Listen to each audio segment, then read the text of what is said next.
May this night be filled with peace, love, and blessing for your family. We will start po with a Bible verse po. 1, versikulo 4, bilang Siyam hanggang 11. Ito ang paraan ng pagpapakita ng Diyos ng kanyang pag-ibig sa atin. Isinugo niya kanyang bugtong na anak sa sanlibutan upang tayo'y mabuhay sa pamamagitan niya. Hindi tayo umibig sa Diyos, kundi siyang umibig sa atin. At isinugo ang kanyang anak bilang handog upang mapatawad ang ating mga kasalanan.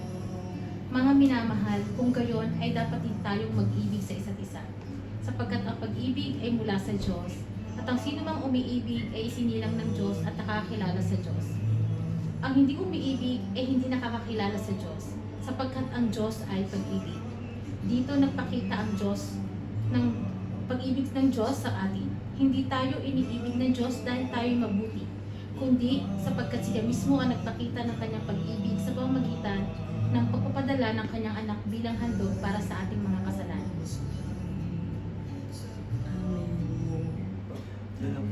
So this is po our song. Hope you like it po, ma'am.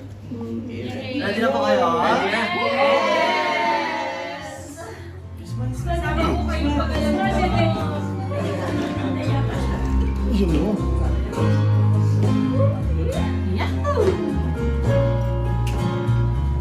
Simbang gabi na naman, tayo'y gising na patulog pa lang ang buwan.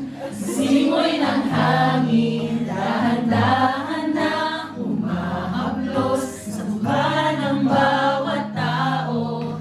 Bumabagsak-bagsak pa ang mata. Dahan-dahan kumislap ang mga ilaw ng tumatandang simbahan, kung saan magkasama tayong nagdasal at nakinig sa misa de Gallo.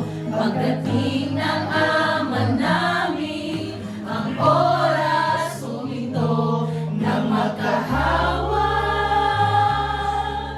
Ang ating mga kamay, umawit mga ulap at sabay nagsiawit ang mga anghel sa langit.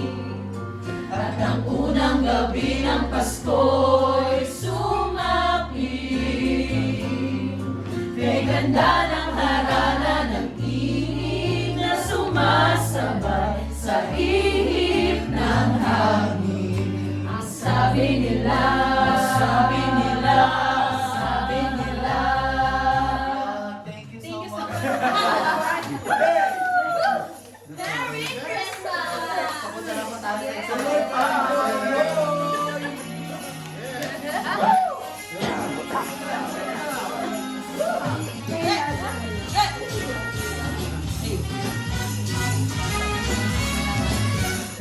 Kaya tuwing Pasko ay dumarating na, ang bawat isa'y para bang namomroblema. Di mo alam ang regalong ibibigay ngayong kahirap na nitong ating buhay.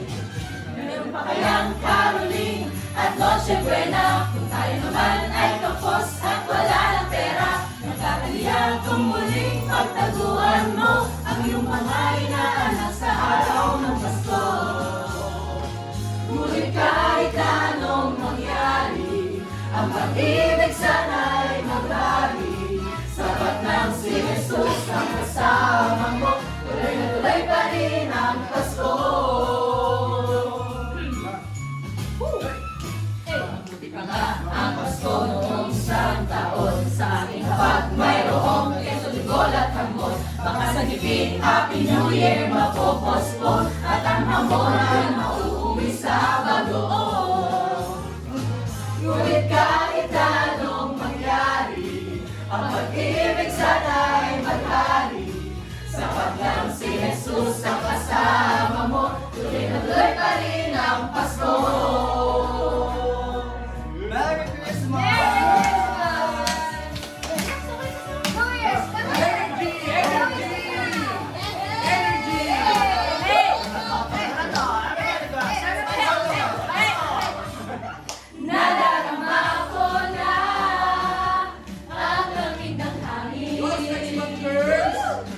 Maririnig ko ang maliliit na tinig. May dalang tansang pinagsama-sama ginawang tamborin. Ang mga parol ng bawat tahanay nagniningning. Ibang mukha ng saya. Himig ng Pasko.